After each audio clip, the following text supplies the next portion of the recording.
प्यारे बच्चों, आज हम इकाई 8 में ऊष्मागतिकी का अध्ययन करने जा रहे हैं। जो बच्चा पहली बार वीडियो को देख रहा है, बेटे हमने इकाई 1 से इकाई 7 तक का संपूर्ण अध्याय, संपूर्ण सिलेबस वीडियो के रूप में उपलब्ध करा रखा है। आप हमारे चैनल पे जाइए, वीडियो पे जाइए या प्लेलिस्ट पे जाइए, आपको संपूर्ण क्लास कक्षा 11 का इकाई 1 से इकाई 7 तक का मटेरियल मतलब वीडियोस मिल जाएंगे। अब हम अपने टॉपिक पे आते हैं, ऊष्मागतिकी। क्या होती है ऊष्मागतिकी? इसे थर्मोडायनामिक्स कहते हैं, इंग्लिश में क्या कहते हैं? थर्मोडायनामिक्स।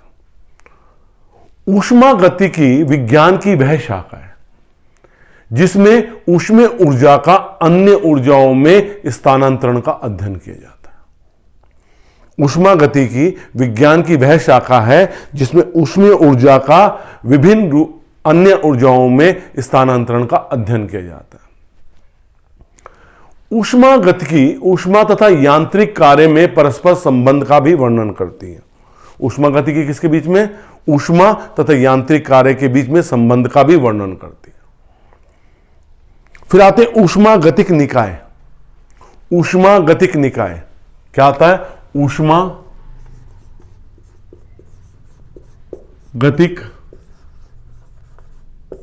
निकाय एक ऐसा निकाय जिसे दाब, आयतन और ताप एक ऐसा निकाय जिसकी अवस्था को दाब, आयतन तथा ताप के पदों में व्यक्त किया जा सकता है, ऊष्मागतिक निकाय कहलाता है। मतलब वो निकाय जिसे आप दाब, ताप और आयतन के पदों में व्यक्त कर रहे हैं, वो कौन सा क्या कहलाएगा? ऊष्मागतिक निकाय कहलाएगा। जैसे किसी सिलेंडर में बंद गैस, किसी सिलेंडर में बंद गैस को हम बात करेंगे तो उस पर दाब भी लग रहा है, उसका आयतन भी है, उसके अंदर ताप भी है। तो वो किसी सिलेंडर में भरी गैस क्या कहलाएगी? ऊष्मागतिक निकाय। फिर हम आते हैं ऊष्मागतिक चर। ऊष्मागतिक चर, ये ऊष्मागतिक चर होते क्या है? निकाय की ऊष्मागतिक अवस्था का वर्णन करने के लिए, निकाय की ऊष्मागतिक अवस्था का वर्णन करने के लिए विभिन्न गुणों जैसे दाब, ताप, आयतन, संरचना आदि का वर्णन किया जाता है। वो क्या कहलाते हैं? ऊष्मागतिक चर कहलाते हैं। मतलब वो इसे कहते हैं थर्मोडायनामिक्स वेरिएबल, जो किसी ऊष्मागतिक अवस्था को क्या करने के लिए, वर्णन करने के लिए आवश्यक है। जैसे दाब है, ताप है, आयतन है, संरचना है, ये क्या कहलाते हैं? ऊष्मागतिक चर कहलाते हैं। अन्य ऊष्मागतिक चर कौन कौन से होते हैं? आंतरिक ऊर्जा और एंट्रोपी। फिर हम आते हैं ताप पर। ताप का हमने विस्तृत वर्णन किया था, हम छोटा सा अभी बताएंगे। ताप होता क्या है? किसी वस्तु की वह ऊष्मीय अवस्था जिसके कारण उसकी गर्माहट तथा ठंडाहट का अनुभव होता है। किसी वस्तु की वह ऊष्मीय अवस्था जिसके कारण उस वस्तु की गर्माहट तथा ठंडेपन का एहसास होता है, ताप कहलाता है। ऊष्मा क्या होती है? ऊष्मा ऊर्जा का एक रूप है, इसे ध्यान से समझो। ऊष्मा ऊर्जा का एक रूप है जो अधिक ताप वाली वस्तु से निम्न ताप वाली वस्तु की ओर क्या होती है? प्रवाहित होती है। अब मैं एक चीज की बात करने चाह रहा हूं, ऊष्मागतिक संतुलन। इस ऊष्मागतिक संतुलन को बताने के लिए मुझे 3 संतुलन बताने पड़ेंगे, फिर मैं आगे चलूंगा। पहला कौन सा होता है? तापीय संतुलन। तापीय संतुलन जब दो वस्तुएं मिलकर एक निकाय बना रही है। निकाय क्या होता है? एक या एक से ज्यादा वस्तुएं। वह निकाय जिसके प्रत्येक भाग का ताप समान, जिसके प्रत्येक भाग का ताप समान तथा वातावरण के ताप के बराबर होता है, वो तापीय संतुलन कहलाता है। वह निकाय किसमें कहलाता है? तापीय संतुलन में कहलाता है। जब किसी निकाय के प्रत्येक भाग का ताप समान तथा वातावरण के ताप के समान होता है तो वो क्या कहलाता है? तापीय संतुलन कहलाता है। अब हम आते हैं दूसरा यांत्रिक संतुलन में। कौन सा संतुलन है?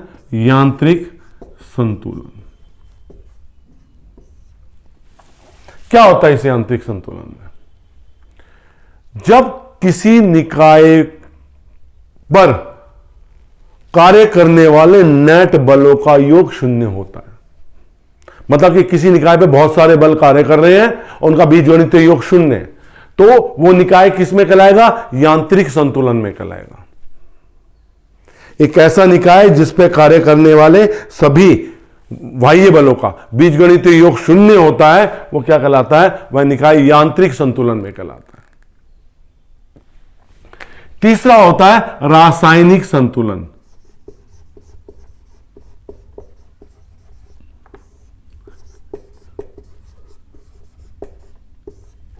क्या होता है रासायनिक संतुलन? जब कोई निकाय कब रासायनिक संतुलन में होता है? जब उसकी रासायनिक संरचना समय के साथ नहीं बदलती। एक ऐसा निकाय जिसकी रासायनिक संरचना समय के साथ नहीं बदल रही है, वो क्या कहलाता है? रासायनिक संतुलन कहलाता है। इसमें क्या है? ताप समान है, इसमें बलों का बीजगणितीय योग शून्य, मतलब नेट बल शून्य है। इसमें क्या है? रासायनिक संरचना किसी निकाय की नहीं बदल रही है। जब कोई निकाय तापीय संतुलन, यांत्रिक संतुलन तथा रासायनिक संतुलन में होता है, तब वह निकाय ऊष्मागतिक संतुलन में होता है। तब वो क्या कहलाता है? ऊष्मागतिक संतुलन कहलाता है। संतुलन मतलब एक ऐसा निकाय जो तापीय संतुलन में, यांत्रिक संतुलन में और रासायनिक संतुलन में है, तब वो निकाय क्या कहलाएगा? ऊष्मागतिक संतुलन में होता है। अब मैं आपको ना निकाय के बारे में बताऊंगा। निकाय, हम निकाय बात करते हैं, मतलब एक सिस्टम। ये निकाय कितने प्रकार के होते हैं, ठीक है, उसके बारे में भी हम वर्णन करेंगे, क्योंकि इन्हीं निकाय पे कितने प्रकार के हैं, आगे हम बहुत सारी चीजों को समझेंगे। निकाय, हम किसकी बात कर रहे हैं? निकाय की। निकाय मतलब सिस्टम। कितने प्रकार के निकाय होते हैं? हमारे पास 3 प्रकार के निकाय होते हैं। एक खुला निकाय, एक बंद निकाय और एक विलगित निकाय। पहला कौन सा है? खुला निकाय। खुला निकाय। दूसरा क्या है? बंद निकाय। बंद निकाय। और तीसरा क्या है? विलगित निकाय।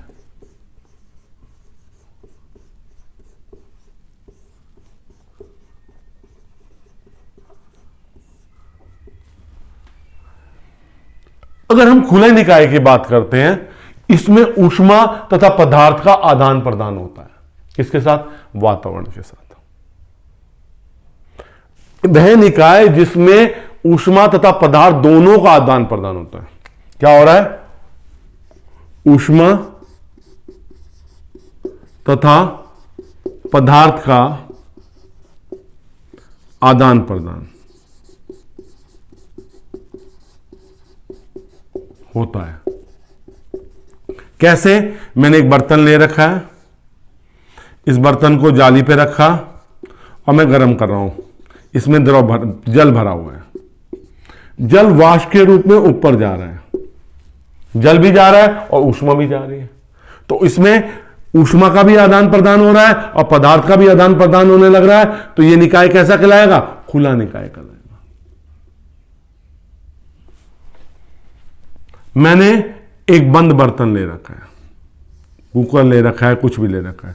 इसमें मैंने जल भर रखा है और इसकी दीवारें कैसी हैं, ऊष्मा का आदान प्रदान करेंगे, ऊष्मा पार्थ दीवार है। कौन सी है, ऊष्मा पार्थ दीवार है। जब मैं गर्म करूंगा तो ऊष्मा बाहर जाएगी, ऊष्मा का प्रदान होगा, आदान प्रदान, आदान प्रदान, पदार्थ का नहीं होगा। एक ऐसा निकाय जिसमें केवल ऊष्मा का आदान प्रदान होता है, पदार्थ का नहीं होता, वो क्या कहलाता है, बंद निकाय कहलाता है। एक ऐसा निकाय जिसमें ना तो ऊष्मा का आदान प्रदान होता है, ना ही किसका, पदार्थ का आदान प्रदान होता है, वो क्या कहलाता है, विलगित निकाय कहलाता है। इसकी दीवारें किसकी होती है, रुद्रोष्म। कौन सी दीवारें होती है, रुद्रोष्म दीवार। इसकी दीवारें कैसी होती है, ऊष्मा पार्थ दीवार, ऊष्मा पार्थ दीवार। तो आपके विलगित निकाय में ना तो ऊष्मा का आदान प्रदान होता, ना पदार्थ का आदान प्रदान होता। जो ताप अंदर है वो अंदर है, जो बाहर का है वो बाहर का है, ना ऊष्मा जाएगी ना पदार्थ जाएगा। तो हमारे पास निकाय कितने प्रकार के हो गए, अच्छी तरह से समझ लो, 3 तरह के निकाय हो गए। एक खुला निकाय, एक बंद निकाय और एक विलगित निकाय। एक ऐसा निकाय जिसमें ऊष्मा तथा पदार्थ का आदान प्रदान होता है, जिसमें ऊष्मा तथा पदार्थ का आदान प्रदान होता है, क्या कहलाता है, खुला निकाय कहलाता है। एक ऐसा निकाय जिसमें ऊष्मा का तो आदान प्रदान होता है लेकिन पदार्थ का नहीं होता, इसकी दीवारें किसकी बनी होती है, ऊष्मा पार्थ।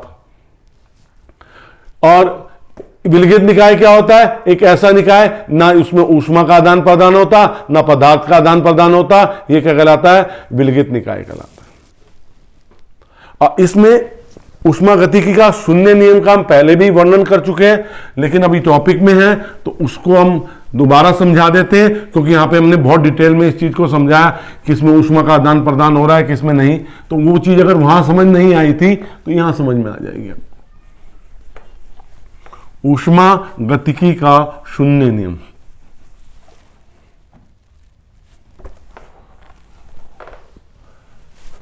हमने यहां पे किसका बात कर रहे हैं हम, ऊष्मा गतिकी का शून्य नियम, जीरोथ लॉ ऑफ थर्मोडायनेमिक्स। क्या कहते हैं इसे अंग्रेजी में, जीरोथ लॉ ऑफ थर्मोडायनेमिक्स। क्या होता है ऊष्मा गतिकी का, हमने 2 तरह की दीवारों की बात करी थी अभी।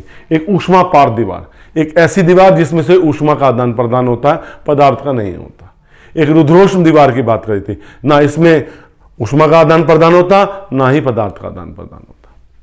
देखो हमारे पास एक निकाय है, उसमें ए बी सी 3 को मिलकर एक निकाय बनाया गया। इनके बीच की जो दीवार है वो कैसी दीवार है, रुद्रोष्म, रुद्रोष्म दीवार। इनके बीच की जो दीवार है वो कैसी दीवार है, ऊष्मा पार्थ दीवार। मतलब ए और सी के बीच में ऊष्मा का आदान प्रदान होगा, बी और सी के बीच में ऊष्मा का आदान प्रदान होगा, लेकिन ए और बी के बीच में ऊष्मा का आदान प्रदान नहीं होगा। पदार्थ का आदान प्रदान किसी में होना ही नहीं। जब ए और सी के बीच में ऊष्मा का आदान प्रदान होगा और बी और सी के बीच में ऊष्मा का आदान प्रदान होगा और ए सी के साथ तापीय संतुलन में है, बी सी के साथ तापीय संतुलन में है, तो ए भी बी के साथ किस में होगी, तापीय संतुलन में होगी। इसे क्या कहते हैं, ऊष्मा गतिकी का शून्य नियम। क्या कहते हैं, ऊष्मा गतिकी का शून्य नियम। अब हम जिस टॉपिक की बात कर रहे हैं उसे बहुत डिटेल में लेंगे। ऊष्मा तथा कार्य में संबंध।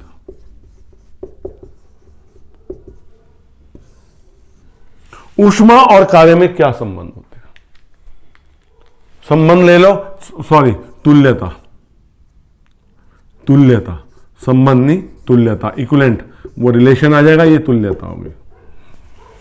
क्या होती है तुल्यता, हमारे पास एक लोहे का टुकड़ा है, उस लोहे के टुकड़े का हमने ताप बढ़ाना है।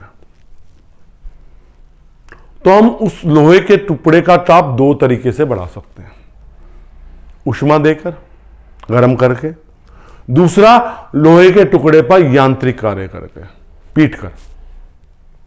तो दो तरह से हम लोहे के टुकड़े का ताप बढ़ा रहे हैं, या एक ऊष्मा देकर मतलब गर्म करके, दूसरा उस लोहे के टुकड़े पे कार्य करके मतलब यांत्रिक ऊर्जा बढ़ाकर, यांत्रिक ऊर्जा बढ़ाकर। जब ये टुकड़ा गर्म हो जाता है और टुकड़ा हम किसी व्यक्ति के आगे रखें जिसने ये नहीं देखा कि किस तरह से इसका ताप बढ़ा है, तो वो टुकड़े को देखकर ये नहीं बता सकता कि इसका ताप किस कारण से बढ़ा है, कि इसको ऊष्मा दी गई है या इस पर यांत्रिक कार्य किया गया है। क्या बता सकते हैं हम? नहीं। हमने एक लोहे का टुकड़ा लिया, उस लोहे के टुकड़े को हमने ताप बढ़ाना है। हम ताप बढ़ाने के लिए हम दो चीजें यूज कर सकते हैं। हम क्या कर सकते हैं, उसको ऊष्मा दे सकते हैं, या हम उसको क्या कर सकते हैं, उस पर यांत्रिक कार्य कर सकते हैं। एक बार हमने उसको ऊष्मा देके या यांत्रिक कार्य करके ताप बढ़ा दिया, एक को हमने ऊष्मा देके ताप बढ़ाया उतना ही, एक को यांत्रिक कार्य करके ताप बढ़ाया। दो टुकड़े हमने सामने रख दिए, दोनों समान ताप पे। तो कोई व्यक्ति ये देख के ये नहीं बता सकता, जिसके सामने प्रोसेस नहीं चला, कौन से टुकड़े को ऊष्मा दी, कौन से टुकड़े पे हमने यांत्रिक कार्य किया। हम जल का ताप दो तरीके से बढ़ा सकते हैं, एक उसे गर्म करके, एक उसे मथनी में भिगो के। मक्खन निकालते हैं ना आजकल, तो क्या आ गए, मोटर से आ गई। पहले तो आपने अपनी दादी वगैरह को देखा होगा, अगर पुराने जमाने की बात कर रहे हैं या अभी भी हैं, वो हाथों से मथते थे, मथनी कहते थे उससे, मक्खन निकालने के लिए मथन। तो हम उसमें मथनी में भिगोकर जल का ताप बढ़ा सकते हैं और उसे गर्म करके उसका ताप बढ़ा सकते हैं। जब हम ये इस तरह से ताप बढ़ाएंगे, तो अगर हम उस जल को किसी के सामने रखेंगे तो वो जल को देख के ये नहीं बता सकता कि इसका ताप गर्म करके बढ़ाया गया है या मथनी में भिगो के बढ़ाया गया।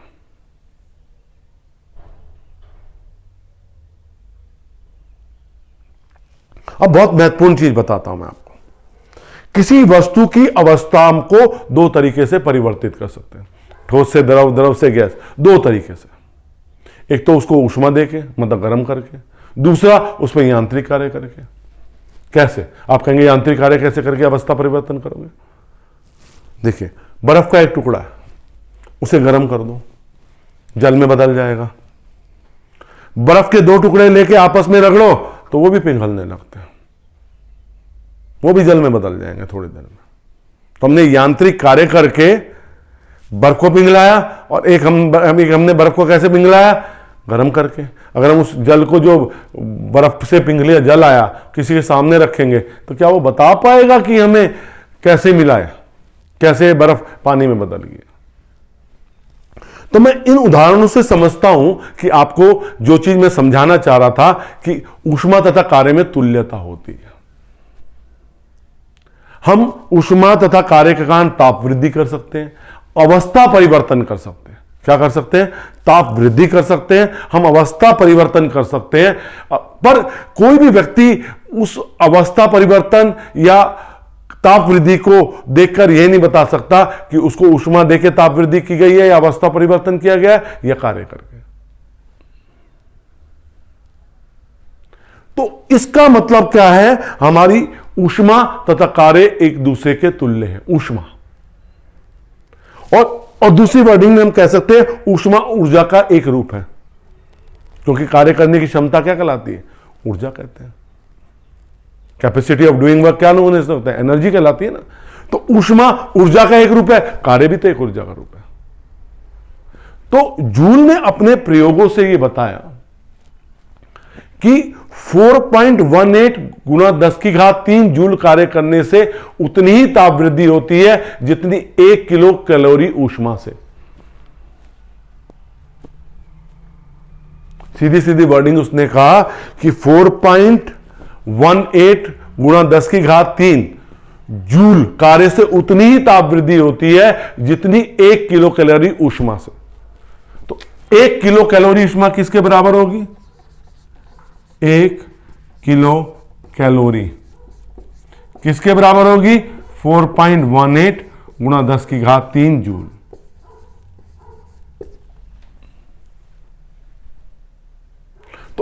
कैलोरी किसके बराबर हो जाएगी? किलो हटा दो, किलो मैं लिखूं, 1 किलो कितना हो जाएगा? 10⁻³ कैलोरी। 4.18 गुणा 10⁻³ जूल। तो 1 कैलोरी किसके बराबर होगी? 1 कैलोरी होगी 4.18 जूल के बराबर होगी।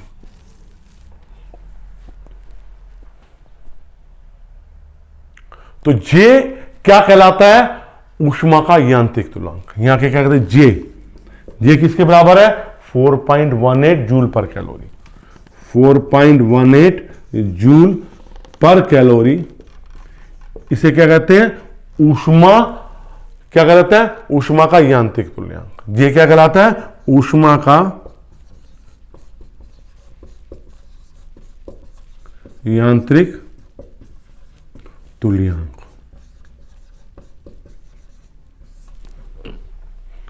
तो इस तरह से हमने आपको यह बताया कि जे कोई भौतिक राशि नहीं है, यह केवल एक परिवर्तन गुणांक है। कि जूल को कैलोरी में बदलना है या कैलोरी को जूल में बदलना है, तो वो क्या है? उसका यांत्रिक तुल्यांक है। अभी हमने कार्य तथा ऊष्मा में तुल्यता बताई। अब हम कार्य तथा ऊष्मा में अंतर बताएंगे। कार्य तथा ऊष्मा में क्या बताएंगे? अंतर बताएंगे। अब आप कहेंगे अभी तो हमने इक्विवेलेंट बताया ना कि वो इक्विवेलेंट है, हमने तो नहीं बताया ये सिमिलर है। तभी तो मैंने तुल्यता वर्ग किया था। पहले मैंने संबंध बताया था, संबंध हटा दिया, तुल्यता है कि एक दूसरे के तुल्य हैं। और तुल्यता गुणांक क्या बताया था? 4.18 जूल पर कैलोरी।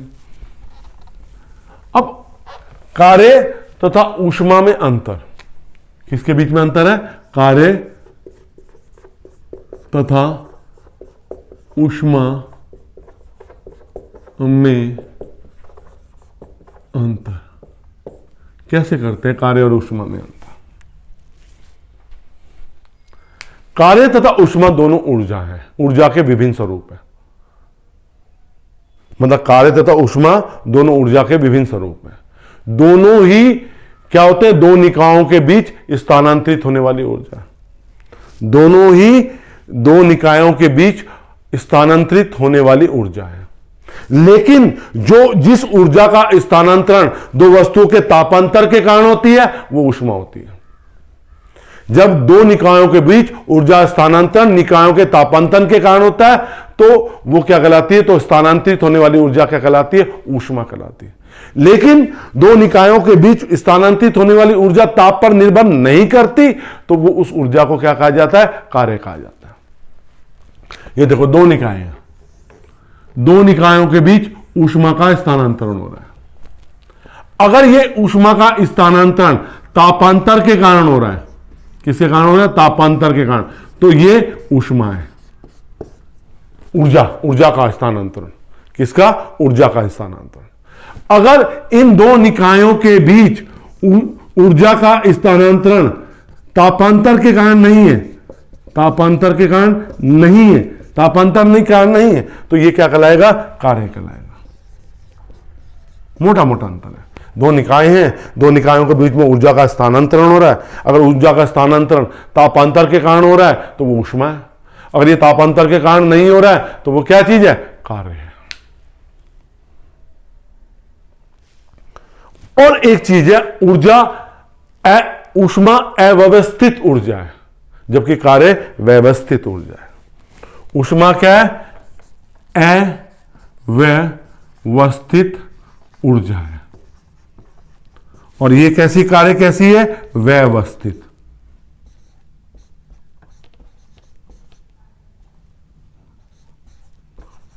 ऊर्जा है। तो आपके दो रूप हो गए, एक अव्यवस्थित ऊर्जा मिली, वो ऊष्मा है, और जो व्यवस्थित ऊर्जा है वो क्या? कार्य है। ऊष्मा अव्यवस्थित ऊर्जा है। इसका कार्य कैसे? किसी सिलेंडर में भरी हुई गैस। जब किसी सिलेंडर के अंदर कोई गैस भरी होती है, तो वह अव्यवस्थित होती है। ठीक है। अगर हम उसे पिस्टन दबाएंगे, हम कोई कार्य करेंगे। क्या करेंगे? कार्य करेंगे। तो गैस के अणु एक निश्चित दिशा में व्यवस्थित ढंग से गतिमान होते हैं। अगर हम सिलेंडर के पिस्टन को अगर हम दबाएंगे तो दबाने पे क्या होगा, जो गैस के अणु है वो एक निश्चित दिशा में एक व्यवस्थित ढंग से क्या होंगे, गतिमान होंगे। तो गैस कार्य कर सकती है एक निश्चित दिशा में। अब एक और उदाहरण देते हैं। पहले हमारे जो होते थे ट्रेन चलती थी वो ऊष्मा इंजन पे चलती थी। हम कोयले को गर्म करते थे, भाप बनती थी, भाप उसको यांत्रिक कार्य में बदलती थी। तो भाप कैसी है?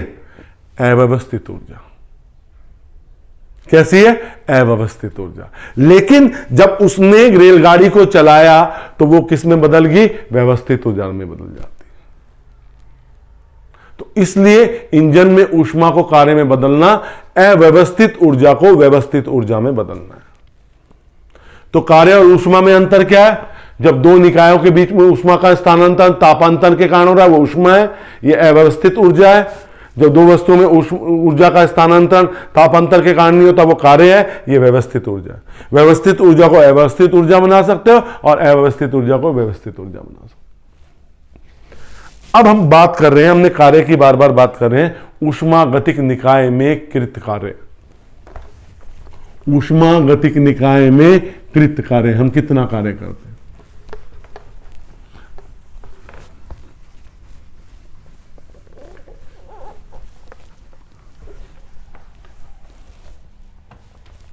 ऊष्मागतिक निकाय में कृत कार्य।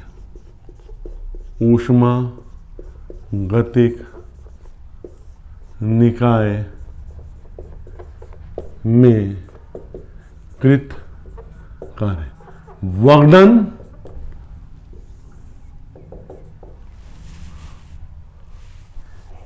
ऑन थर्मोडायनेमिक सिस्टम और बाय थर्मोडायनेमिक सिस्टम। हम इसके लिए एक सिलेंडर लेते हैं जिसकी दीवारें क्या है? ऊष्मा पारक है।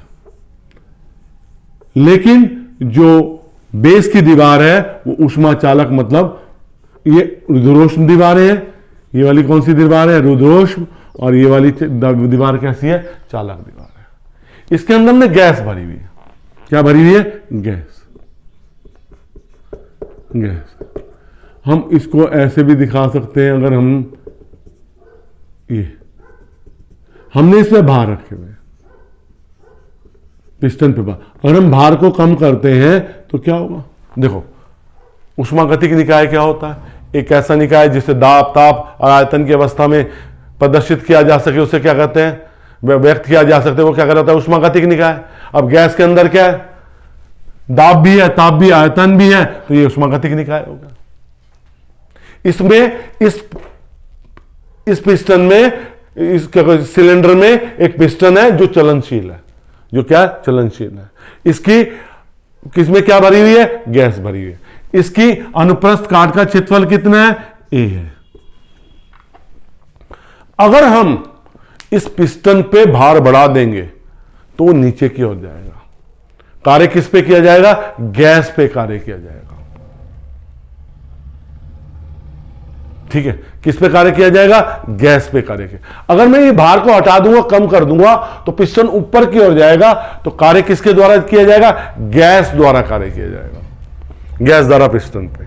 फिर समझो, अगर मैं भार को बढ़ा रहा हूं तो पिस्टन नीचे की ओर आएगा। कार्य पिस्टन द्वारा गैस पे किया जा रहा है, पिस्टन द्वारा गैस पे किया जा रहा है। अगर मैं भार हटा दूंगा तो गैस पिस्टन को ऊपर की ओर ले जाएगी। अब कार्य गैस द्वारा पिस्टन पे किया जा रहा है। चलो, हमने भार हटाया। भार हटाने पर पिस्टन डेल्टा एक्स दूरी विस्थापित हो गया ऊपर की ओर। क्या हो गया? ऊपर की ओर क्या हो गया? विस्थापित हो गया। अब ये ऊपर की ओर जब विस्थापित हुआ, ये कैसी दीवार है? ये कैसी है? ऊष्मा चालक तली।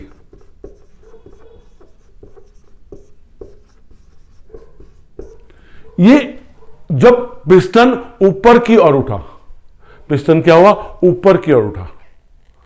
तो अब इस समय गैस का दाब कितना है? P। इसकी पिस्टन के अनुप्रस्थ काट का क्षेत्रफल कितना है? A। ये दाब है और ये क्षेत्रफल है। तो अब बल कितना लगेगा? बल हो जाएगा दाब इंटू क्षेत्रफल। अगर मैंने इसे डेल्टा एक्स दूरी विस्थापित कर दिया, जैसे मैंने पिस्टन से भार हटा दिए तो पिस्टन ऊपर की ओर उठा, तो डेल्टा एक्स दूरी विस्थापित कर दिया, तो गैस द्वारा किया गया कार्य, गैस द्वारा किया कार्य कितना हो जाएगा? कार्य W is equal to F into delta X. F की जगह क्या आ जाएगा? P into A into delta X, P into delta V, क्योंकि डेल्टा वी क्या हो जाएगा? क्षेत्रफल और विस्थापन।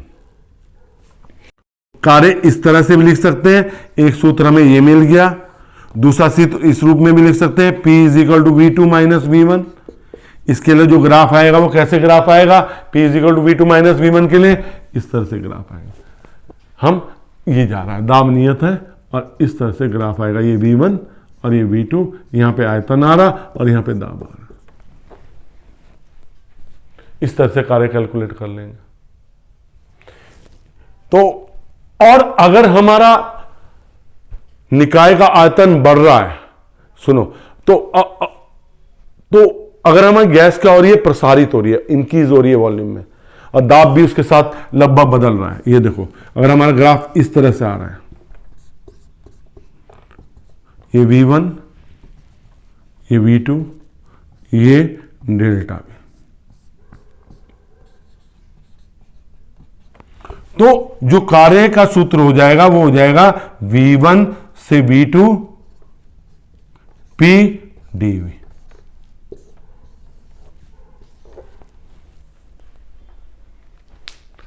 अगर हमारा आयतन, इस सूत्र में हम सीधा सीधा देखते हैं, P V2 माइनस V1, अगर आयतन बढ़ रहा है तो कार्य क्या होगा? घनात्मक होगा। आयतन बढ़ रहा है, आयतन तभी बढ़ेगा जब गैस पिस्टन पे कार्य करेगी, ये गैस द्वारा किया गया कार्य होगा। अगर आयतन घट रहा है तो कार्य क्या हो गया? ऋणात्मक हो गया। तो इसमें आयतन तब घटेगा जब पिस्टन नीचे की ओर आएगा, पिस्टन द्वारा गैस पे कार्य किया जाएगा। तो इस तरह हम क्या कर लेंगे बच्चों? हम कार्य की गणना कर सकते हैं। आज हमने आपको बहुत महत्वपूर्ण टॉपिक बताए, जो भी बताए कार्य, ये इस डेरिवेशन को हम लगातार यूज करेंगे आगे। तो इन चीजों को ध्यान से समझ लेना।